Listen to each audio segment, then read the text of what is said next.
এখন গুৰুত্বপূৰ্ণ জাননী আহিছে শিক্ষক শিক্ষয়িত্ৰীৰ লগত জড়িত এখন গুৰুত্বপূৰ্ণ জাননী। আমি গোটেইখিনি কথা চাম ইয়াতে কি লিখিছে।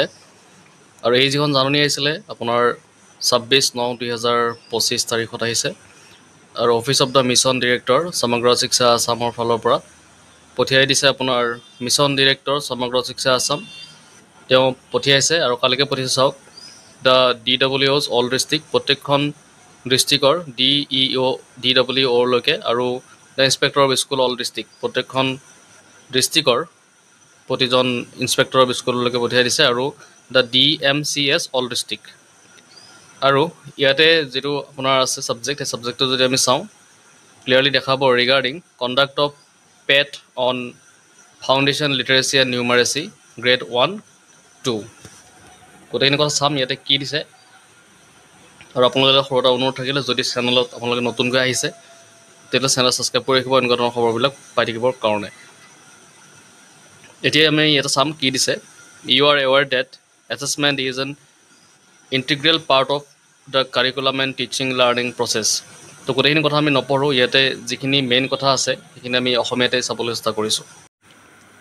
ইয়াতে আপোনালোকে ছাবজেক্টটো দেখিছে পেট এক্সামক লৈ পেলাই, অৰ্থাৎ যি আপোনালোকৰ ক্লাছ 1 ক্লাছ 2 থাকে তেওঁলোকৰ কাৰণে আহিছে।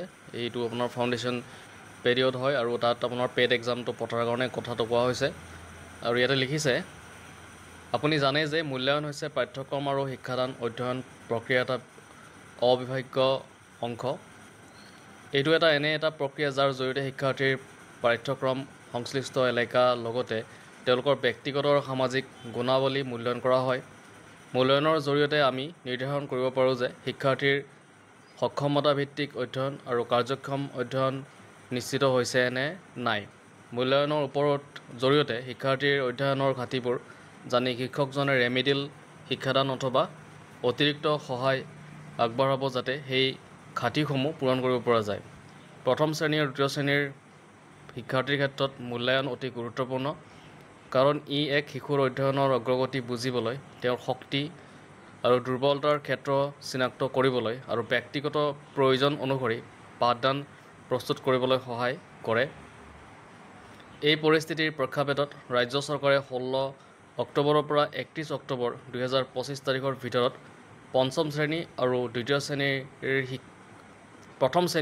শ্ৰেণীৰ শিক্ষাৰ্থীৰ বাবে পেৰিয়ডিক এছেছমেণ্ট টেষ্ট অৰ্থাৎ PAT আয়োজন কৰাৰ পৰিকল্পনা লৈছে।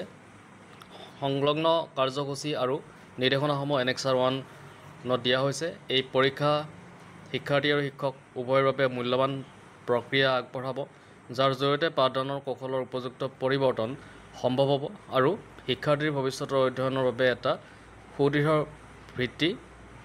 ভিত্তি গঢ়ি তুলিব পাৰি।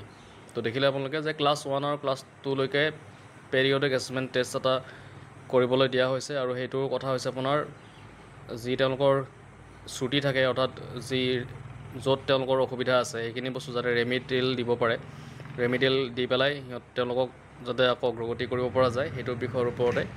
আৰু 16 অক্টোবৰৰ পৰা 31 অক্টোবৰৰ ভিতৰত এই টেষ্টখিনি ল'বলৈ কোৱা হৈছে।